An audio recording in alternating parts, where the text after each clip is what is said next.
以色列的局势持续动荡，有个惊人的消息就指出，美国企图颠覆内塔尼亚胡政权。难道说这个美国居然把颜色革命这一套都玩到自己坚定盟友的以色列头上了吗？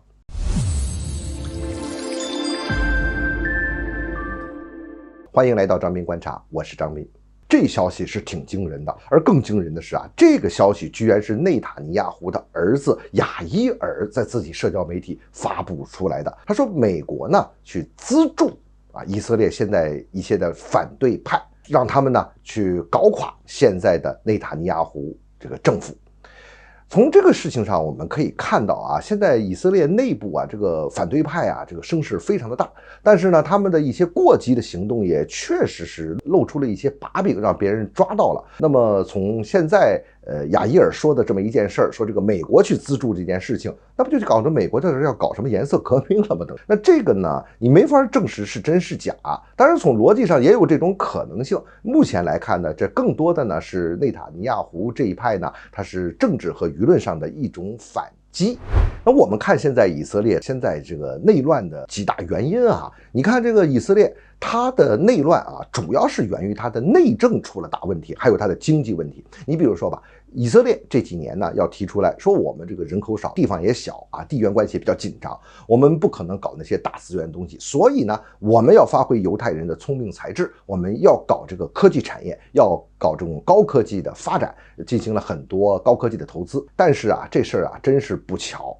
他们进行高科技投资的很多投资，很多融资是来源于美国的这个硅谷银行。那这些投资呢，实际上在前些年已经发现也有很多问题了，你钱砸下去了，那以色列政府也配套了不少资金这一下下去之后不见成果，这经济上它就吃紧，你再加上最近这硅谷银行它又出事了，这真是雪上加霜，这事它就赶在一起了这是一个在经济上出现这个大问题。第二一个呢，我说过这个以色列的人口的比例在发生潜移默化的改变，以色列的极端的教派以及以色列国内信仰伊斯兰教的阿拉伯族群的比例都慢慢升到了20%到30%的这个比例，而且他们的生育率非常的高，这就使以色列现在的主流的世俗化的这些犹太民族呢，他们的影响力在逐渐的减弱，在被削弱。所以在这种情况下，很多社会矛盾也就爆出来了第三一个，我们看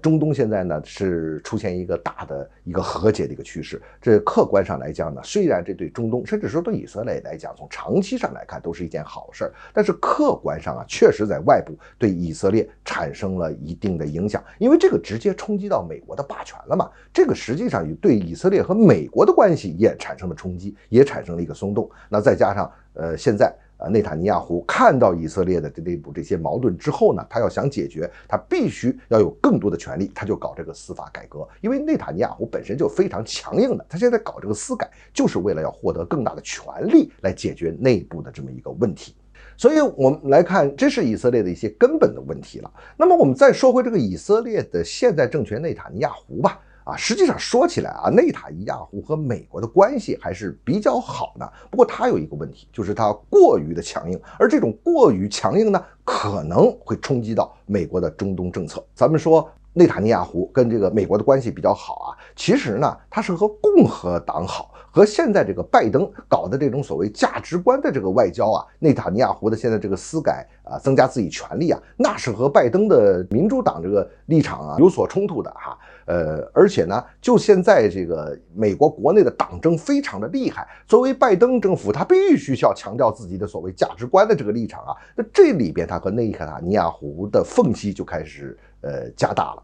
所以这个美国呢在中东地方它是离不开以色列的，但是呢它又需要这个以色列能配合它。你要真出一个特别强硬的，美国呢它也是会干涉以色列内政的。虽然说这个他们美国资助以色列的反对派要企图搞颠覆，甚至就是搞什么颜色革命什么的这个事情呢它不能证实，但是从逻辑上来说这件事它也说得通。